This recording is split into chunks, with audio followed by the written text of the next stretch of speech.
mahali ya mazingira, upatikanaji wa kuni sahihi hamna. Kwa hiyo watu walikuwa wanatumia kinyesi cha kuni. Kwa hiyo utakuta wamama mpaka anazeeka macho yamebadilika. Kwa hiyo kulikuwa na imani potofu kwamba amezeeka, ana macho mekundu, huyu ni mchawi. Watu walifanya kazi kubwa sana ya kuhamasisha watu kuelewa hilo. Kulikuwa kuna research mbalimbali za watoto, nyimbo za asili ambazo sasa hivi zimepotea. Mtoto yote ukimsimamisha ukimwambia utasikia saa 8 ya usiku kanipigia simu, yaani hajui tena zile nyimbo ambazo ndizo zilizokuwa na mafundisho. Research kubwa sana ya watoto chini ya dada Pili Mtambalike na mimi nilihusika.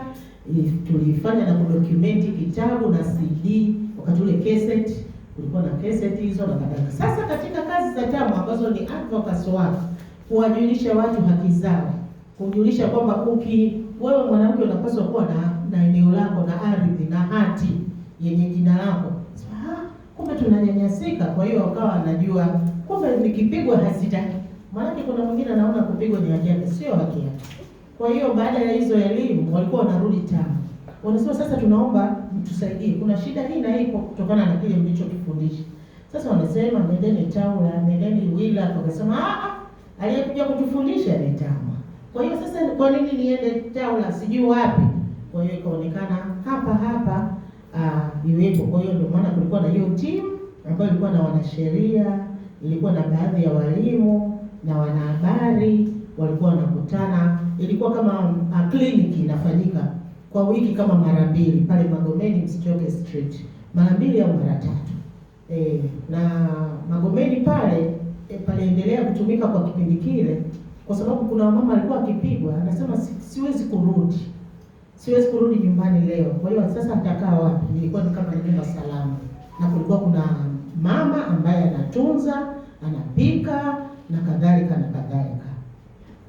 Ndio chimbuko la kituo cha usuluhishi au crisis resolving center kuwepo, kwa sababu jamii ikija, na mpaka leo pamoja na kwa tunaita crisis resolving center CRC, kituo cha usuluhishi, lakini mtu akiingia getini anasema nimekuja TAMWA kupata msaada wa kisheria.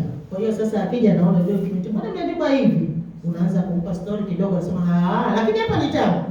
Namwambia ndio, kwa hiyo anafurahi. Lakini it's also a very uniqueness ambayo tunaiona, kwa sababu tunatumia kwanza, sisi kuna washauri wa unasihi, lakini pia tuna link na media kwa yule mhanga ambaye anahitaji kuelimisha jamii kwamba nimefaidika baada ya kupata huduma, lakini pia kuijulisha jamii madhila ambayo yanaweza yakatatuliwa bila hata kwenda mahakamani.